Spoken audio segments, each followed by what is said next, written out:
What is an infrared sauna and why would you buy one? Keep watching to find out. Infrared saunas are a fantastic option for people who want to relax and rejuvenate from the comfort and privacy of their home. If you're wondering what an infrared sauna is and how they work, or if you're considering buying an infrared sauna for your home, you've come to the right place. In this video, I interview Andrew Pullen, the Managing Director of Spa World, who has been selling infrared saunas for decades.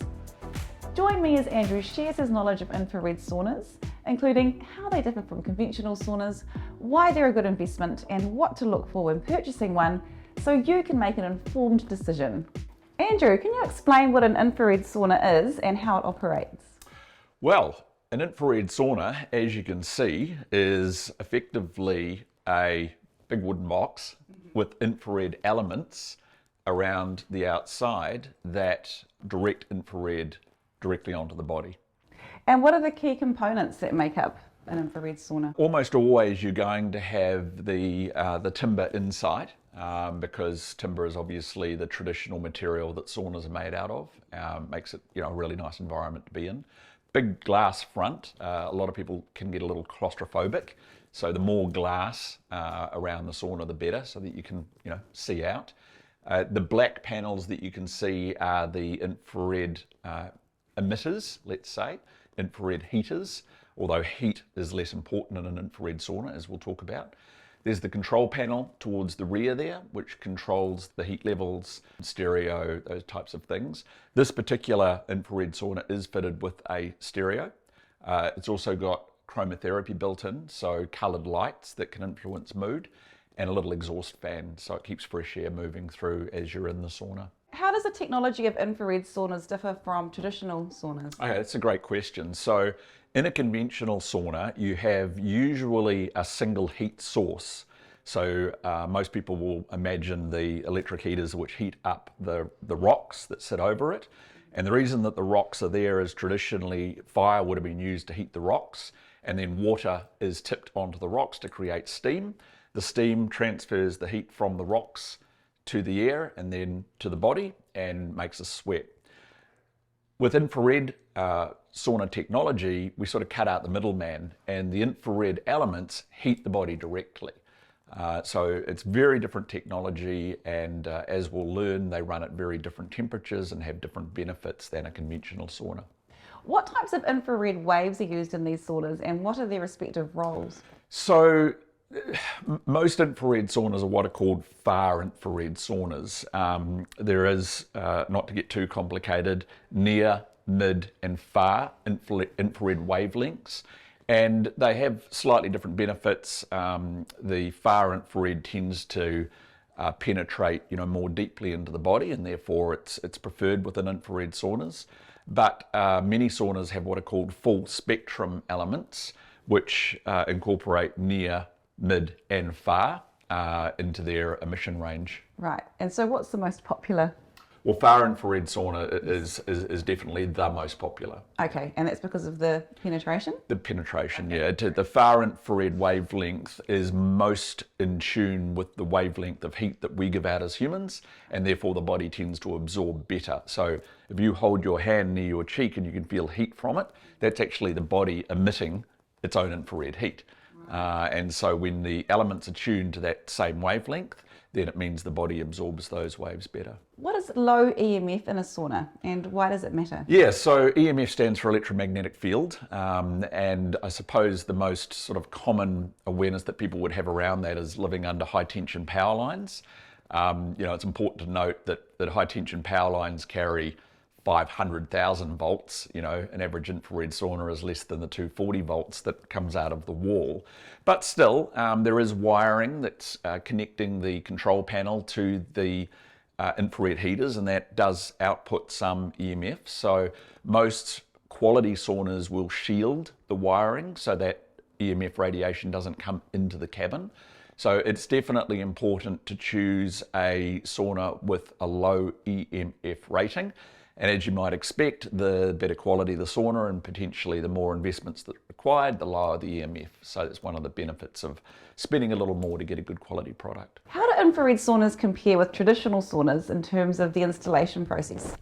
Yeah, so there's a couple of key areas. The first of which is the power requirement. So conventional saunas normally require a lot more electricity that can be drawn through normal cord. So they have to be what's called hardwired. So you can't just plug them in.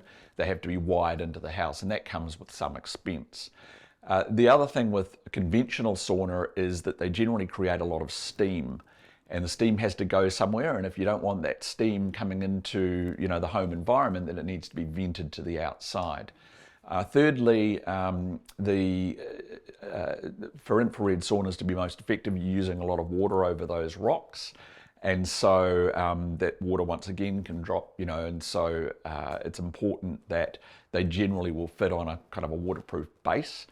Probably lastly, most conventional saunas, most steam saunas are sort of bespoke to the home, so they're installed usually by a builder, whereas infrared saunas generally will come in a box or a few boxes and can be put together DIY by the homeowner. So whereas a conventional sauna could take sometimes days or even weeks to install, an infrared sauna can be up in literally a couple of hours. Great. So it's completely portable.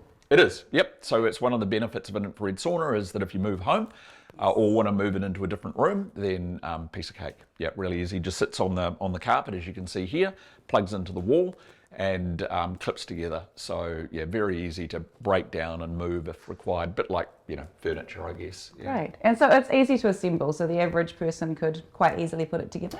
Yeah, it's one of those things that, I don't know, for those that have put together IKEA furniture, the first time you do it can be a little tricky. Most sauna retailers will have installers that are adept at doing it, but it's just a matter of time. So if you're happy to devote, 3 or 4 hours, because you're only going to be doing it once and it's the first time you've done it, get a friend along and enjoy the exercise. If you're a bit pushed for time or you don't trust yourself, then choose the professional installation service. In terms of health benefits, how does an infrared sauna compare with a traditional sauna? Yeah, so there's a lot of information online around the benefits of all saunas. If I kind of had to paraphrase it though, the warming of the body has natural benefits for anybody that sort of sat out in the sun. It just gives you that general feeling of health. I think most people would rather sit in the sun than sit in an ice bath, for example. So that warmth frees up joints. It creates relaxation, and relaxation therefore can enhance things like sleep and stress levels and that type of thing. The other thing that I love about infrared saunas is they really just give an excuse or a reason to just sit and relax and be. Life is so busy. We're all just do it. Whereas to get the benefits out of an infrared sauna, you're quite literally just sitting there, often by yourself, for 20 and 30 minutes, just relaxing, unwinding, maybe reading a good book or listening to a good podcast or your favorite music track.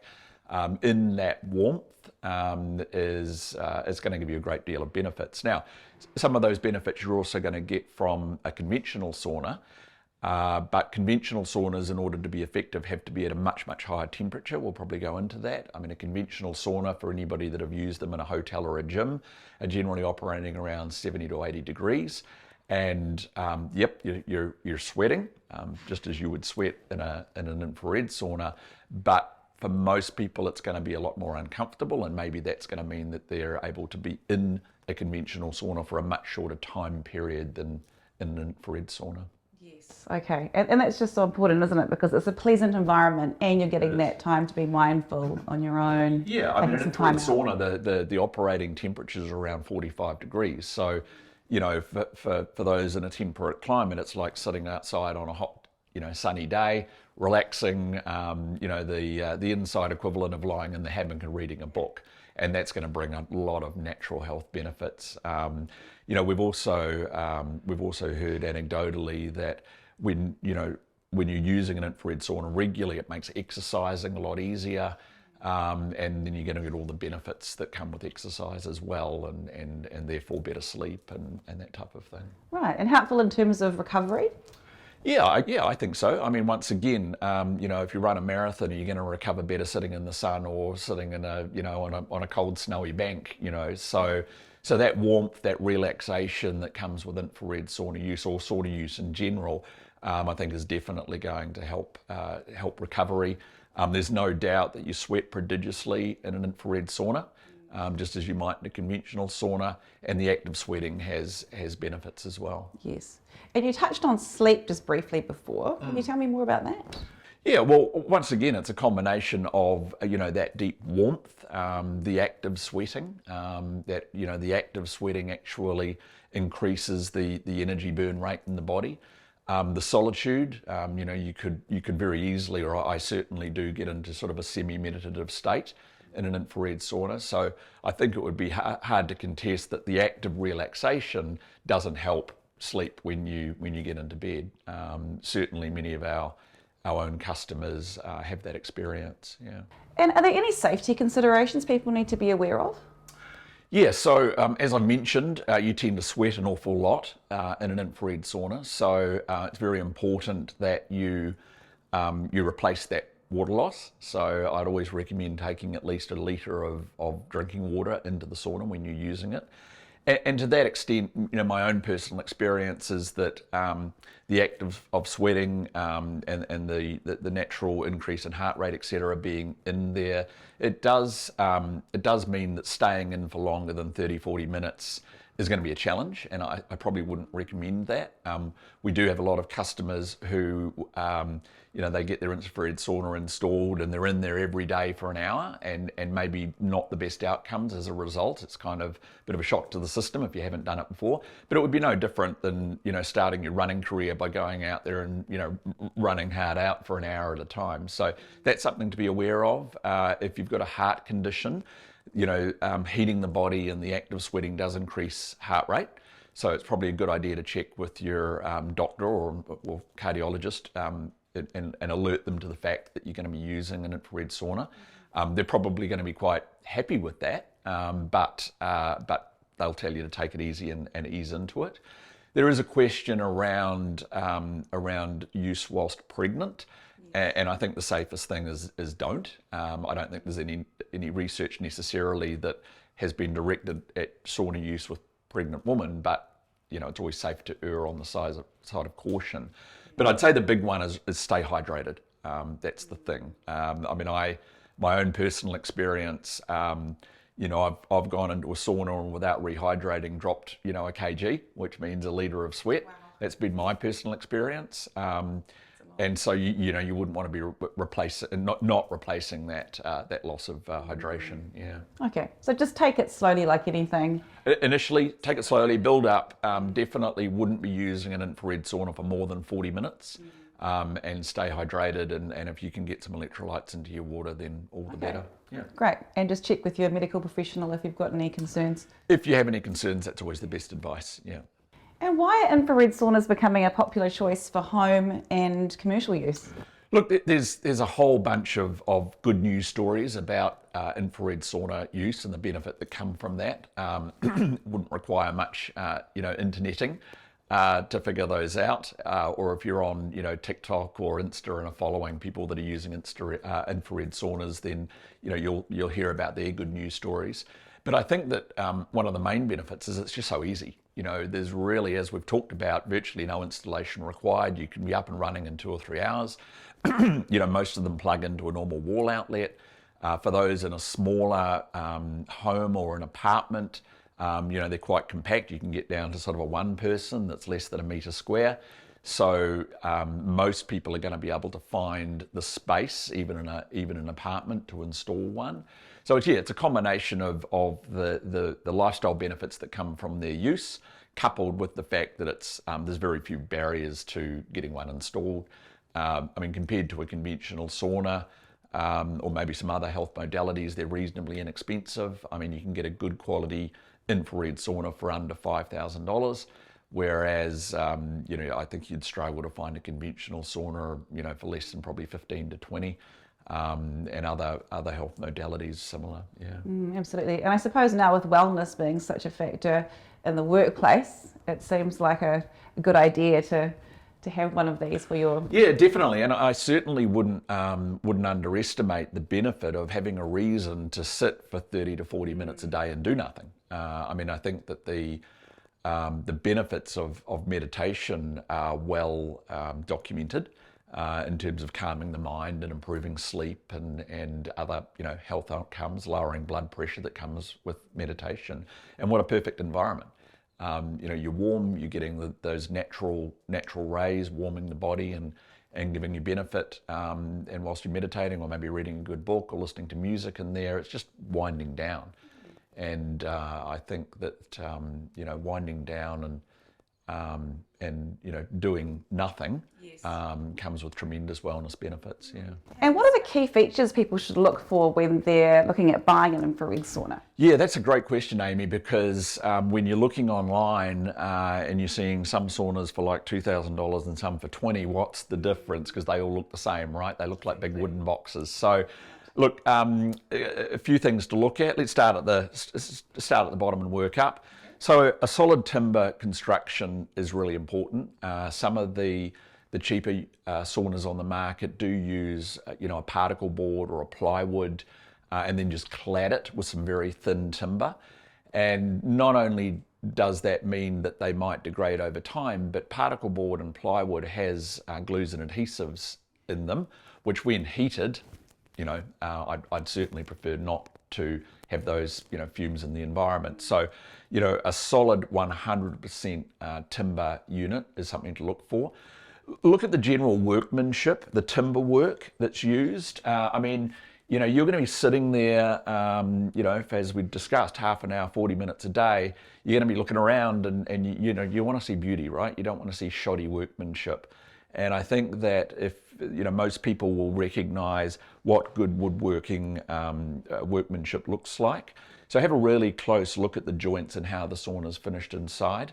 Obviously the elements are really important. I'd definitely be looking for an infrared sauna with a lifetime warranty on the elements because they should basically last indefinitely. If they've got a lower warranty on the elements, I'd probably question the quality of the product. Right. The expanse of glass at the front, if you look at this one, a lot of glass, which and it should always be certified toughened glass. So one of the standards that govern saunas is around the safety of the glass. It should be toughened or laminated, or in some cases both. So you want to check that it is a toughened glass. But the more glass, in my personal opinion, the better, particularly if you think that you're going to be claustrophobic sitting inside. You're seeing a lot of the lesser quality or lower priced infrared saunas, which are all wood with a small door or a small glass panel in the door. It could feel quite, oppressive inside. The quality of the control system is something to look for. So check the warranty on that because, you don't want to be 2 or 3 years in and have the control system break down and then not be able to get the parts for it because whoever's imported that, that cheap range has disappeared.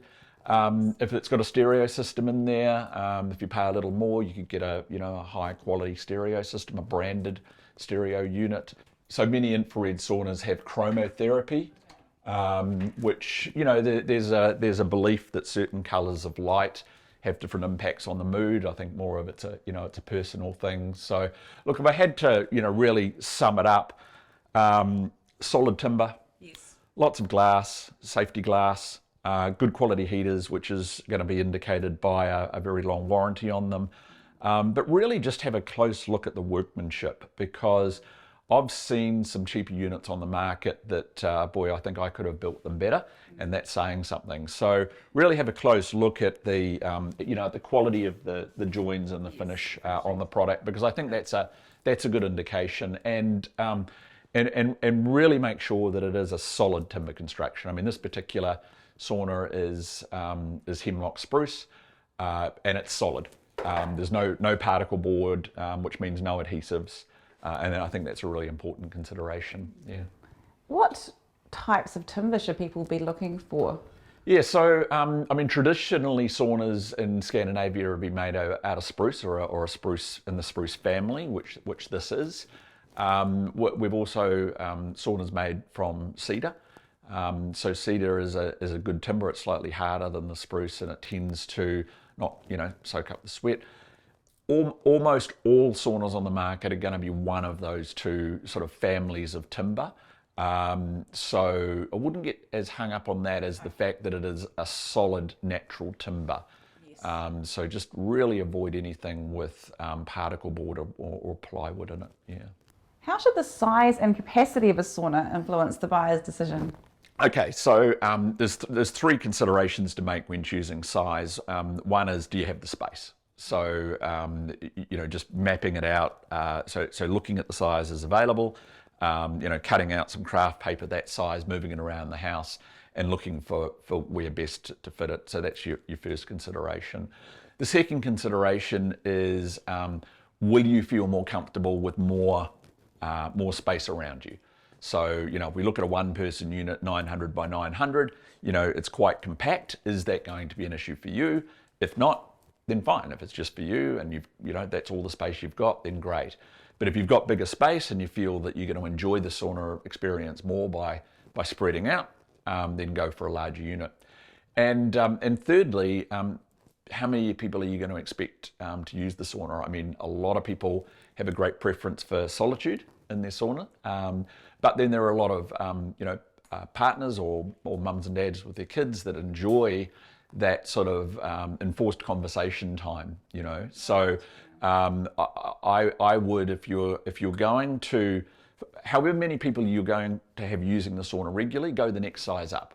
So if you think there's going to be two regularly using it, then go the 3-person. Yes. Because which is what this one is, because the 2-person units, you might be pretty squishy.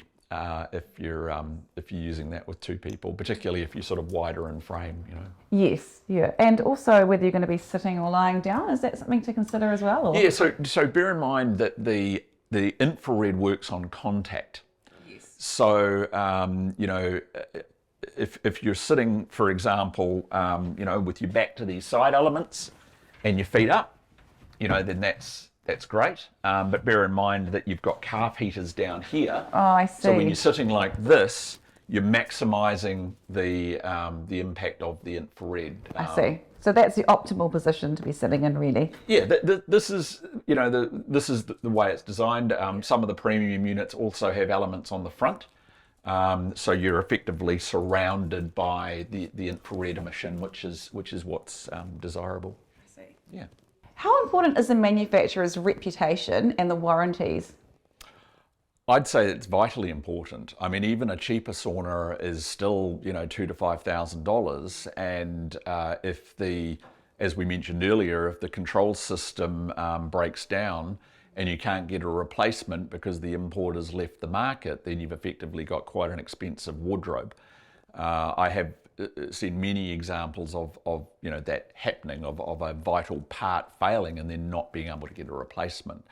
The reality is that a good quality infrared sauna should last basically indefinitely. I mean, certainly the cabin, the glass and the elements, the good quality units, there's no reason why they won't last indefinitely. You might need to replace a controller during that time. I mean, anybody that owns a washing machine or a refrigerator knows that the electronics eventually gives up. And so, dealing with a company that's been around for many, many years and is unlikely to go anywhere ensures that you're going to have those vital parts available to you. And of course, the warranty, as we indicated earlier, is a good judge of the quality of the unit. I mean, if I ask you, would you prefer an infrared sauna with a lifetime warranty on the elements or one with 5 years?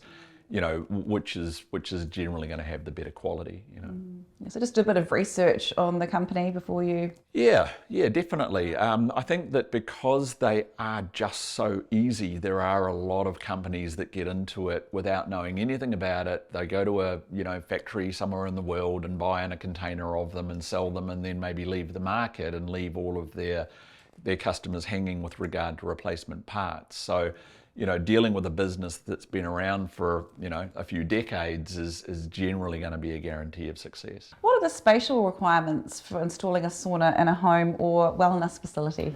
Yeah, so just a couple of considerations. First of all, the footprint. So how much space is it going to take up on the floor? And as I described earlier, if you're thinking about an infrared sauna, either masking out on the carpet or, getting some craft paper and cutting it out to the size is a great idea, because, bearing in mind that, let's say, for example, you've got a walkway, you don't want to be sort of clashing with the sauna, they can fit into corners, so there's no clearance required. They don't have to be any distance off a wall. So we could, for example, push that one right back into the corner, which is great. Up top, they do have venting, so I'd probably allow an air gap up top, but most infrared saunas are 2 meters or 2200. Most ceilings are 2400 millimeters, so you're generally speaking going to have an air gap naturally there. Consider the swing of the door. So if it is in a small apartment and it's going in next to a bed, then consider that to open the door fully, you're going to need about 600 millimeters out the front of the sauna. So pretty straightforward and very compact. Are there any special electrical requirements needed for installation?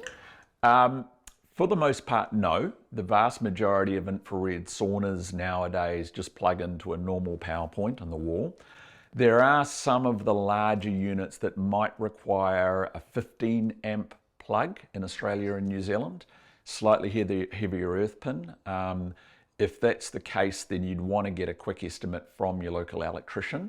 You're not going to be talking thousands of dollars, but you might be talking a few hundred. But as I say, 90% of certainly the saunas that we sell just plug into a normal wall outlet. Can an infrared sauna be installed outside? Okay, so that's a great question, and one that we get asked often, because most people have got more space outside the home than inside the home. So a couple of really important considerations. First of all, if it's not specifically designed as an outdoor infrared sauna, and some do exist, then they're not watertight.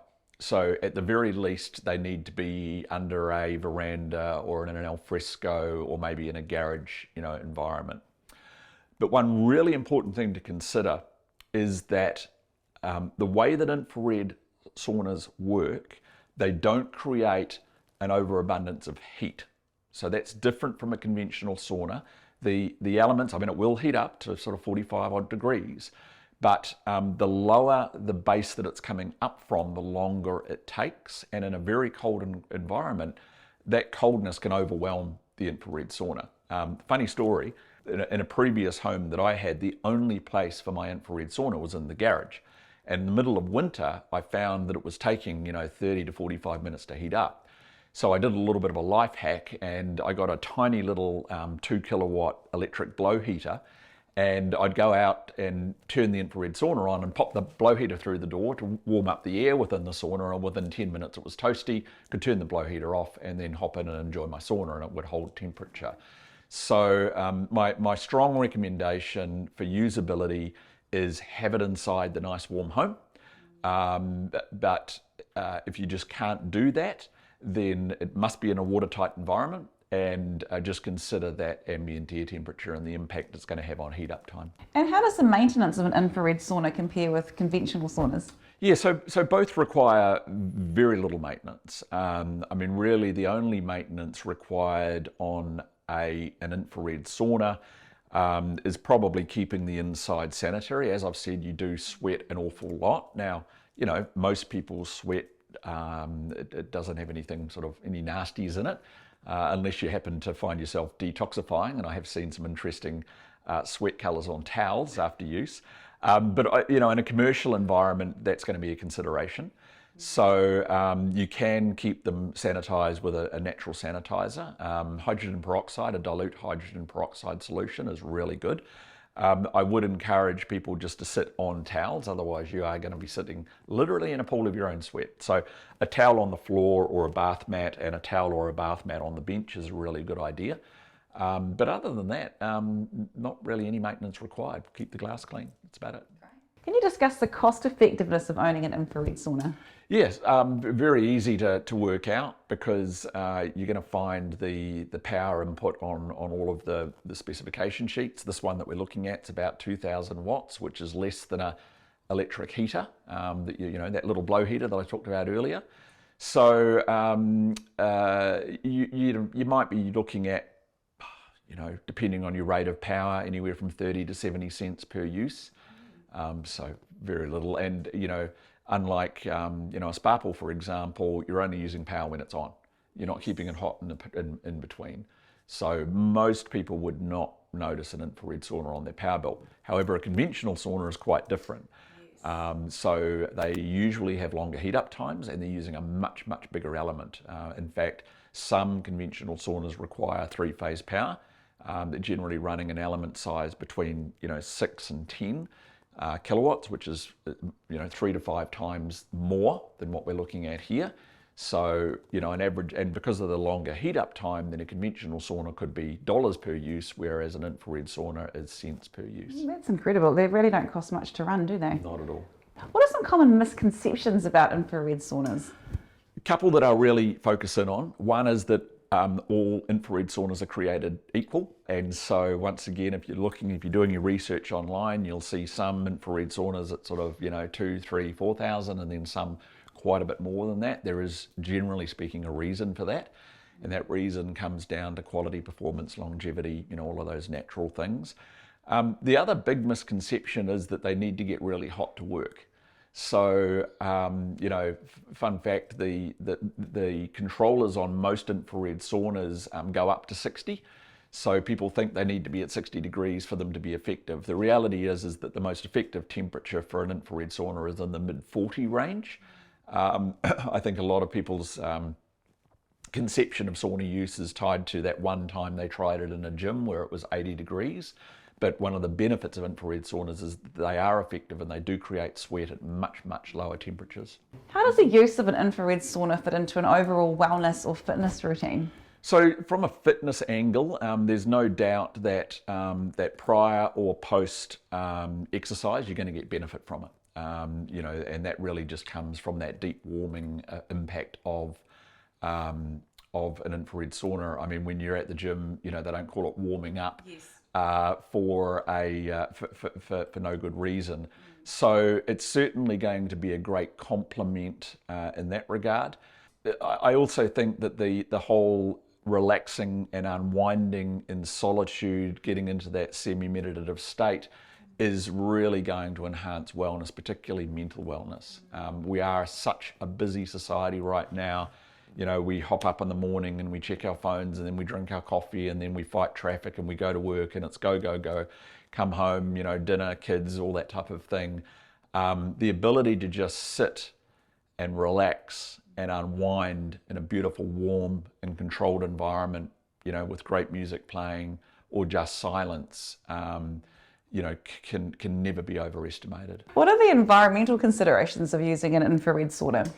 Yeah, so it all comes down to the way they're manufactured, and the timber is the obvious one. So it's really important that the timber is what's called FSC certified. FSC stands for Forest Stewardship Council, and that's a guarantee that it's being either plantation grown, which is primarily the case. I mean, most of the timber made that infrared saunas are made from comes from Canada, where they're plantation growing the timber. So we're actually absorbing, carbon dioxide, which is good for the environment, and then locking that into the infrared sauna. That would be the main consideration from an environmental standpoint. So check that it's FSC certified timber. Yeah. And ask to see the certificate. It's very easy for a salesperson wanting to get the sale to say, yeah, it's FSC certified, but ask to see the proof. What advancements in infrared sauna technology can we expect to see in the near future? That's a great question. So a couple of areas. One is around the aesthetics. I mean, they are a big wooden box, which I personally think that's beautiful. Got one in my home. But some people might want some variety there. So I know some manufacturers are playing with the aesthetics of the sauna. And We have noticed an increase in the health modalities that are being used in infrared saunas. So as we've discussed, this one has obviously the sound, so you can relax with sound. It's got the chromotherapy, which a lot of people will connect certain states of mind to the use of coloured light. I've seen aromatherapy used within saunas. I've seen ionizers used. If an air ionizer is something that you've had success with, then you can actually get those installed. I've even seen a new modality coming out around vibration therapy. Don't understand it myself, but in answer to your question, I think the key areas of development are going to be around the aesthetic and around additional health modalities being used. The actual infrared elements themselves, I think we've almost reached peak effect. It's without getting into the science. It's an extremely well researched and scientifically proven modality. I don't know if there's much enhancement to be had in the infrared emission, but certainly supplementary modalities, there's a bit of work being done in that area. How do you see the role of infrared saunas developing in the wellness industry? Look, I think it's just going to be spreading the good word. We're seeing huge uplift in people owning infrared saunas, just as we did see a huge uplift in people owning spa pools with all the benefits that come from them, and more recently swim spas. And so, if you buy and install an infrared sauna and you have a great experience, you're going to tell everybody. And so, we're going to have more and more people enjoying all the wonderful benefits that we've discussed of infrared sauna ownership. What advice would you give to first-time users of infrared saunas to maximise their experience? Well, I'd say stay hydrated. I keep coming back to this one. It's important. And you can pre-hydrate. It does take a little while for hydration or water fluids to get through the body and give you the ability to sweat. I always recommend that people will drink 500-600 ml of water before they use their sauna. They will find it easier to sweat. The other thing that we notice a lot is that it takes a few sessions for the body to adjust to that ability to sweat. We have a lot of people, including some athletes, use them for the first time and say, I hardly sweated at all. It's like, well, give it 2 or 3 more goes. And then they find that they're sweating more and earlier in each successive session. I don't personally understand the science of that. I mean, the body is amazingly adaptive. I don't know if they're clearing out their pores. I don't know if that's a thing, but it's certainly something that we see. And if you are a first timer or you're initially using the product, just take it easy. Maybe the first time do it 20 minutes and then 25 and then 30 and then build up. But probably limit to 40-45 minutes. One other thing to consider is that infrared works on contact with the skin. So it's not like a conventional sauna where it relies on high air temperature. Therefore, the less you wear, preferably nothing, the better. So that's something that it takes people, even living alone, if they're a little shy, it takes them a little while to get their head around. So, if you get in there in a tracksuit, you're probably going to get a lot less benefit that you get in there without the tracksuit. As I said earlier, sit on a towel to catch the sweat, just wear as little as possible, basically. Well, thanks for joining me today, Andrew. That was really knowledgeable, and we got a lot of value out of that. Yeah. I just love talking about infrared saunas. They've made a big difference in my life. I've seen some amazing good news stories from people that have used them. So I hope more people invest in this wonderful, healthy product.